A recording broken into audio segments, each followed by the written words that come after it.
Welcome to MeeTV news. నేను మీ Mounika. Motivate, educate, entertain.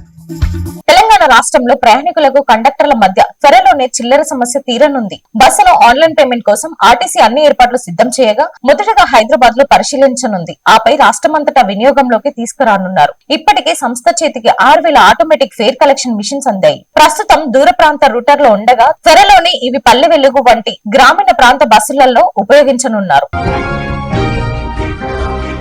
Nagar Kurnool జిల్లా సిపిఎం పార్టీ ఆధ్వర్యంలో 14-15 తేదీలలో జరిగే 3వ జిల్లా మహాసభను జయప్రదం చేయాలని దేశనాయక్ కోరారు. ఈ కార్యక్రమంలో ఆటో ప్రచార జాతను ప్రారంభం చేస్తున్న సిపిఎం పార్టీ జిల్లా కార్యదర్శి దేశనాయక్, జిల్లా నాయకులు మల్లేష్, శంకర్, జగన్ తదితరులు పాల్గొన్నారు.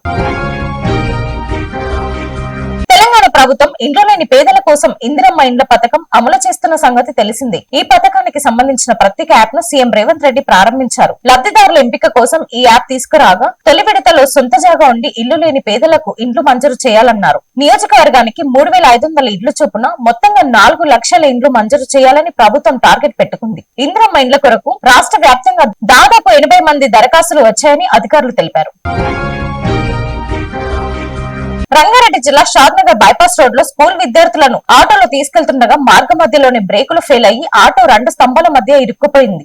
పిల్లలు గట్టిగా అరవడంతో గమనించిన వాహనదారులు ఇరుక్కుపోయిన విద్యార్థులను రక్షించారు. ఈ ప్రమాదంలో విద్యార్థులకి ఎవరికేం కాకపోవడంతో తల్లిదండ్రులు ఊపిరి పీల్చుకున్నారు. Thanks for watching. చూస్తూనే ఉండండి మీటీవీ న్యూస్.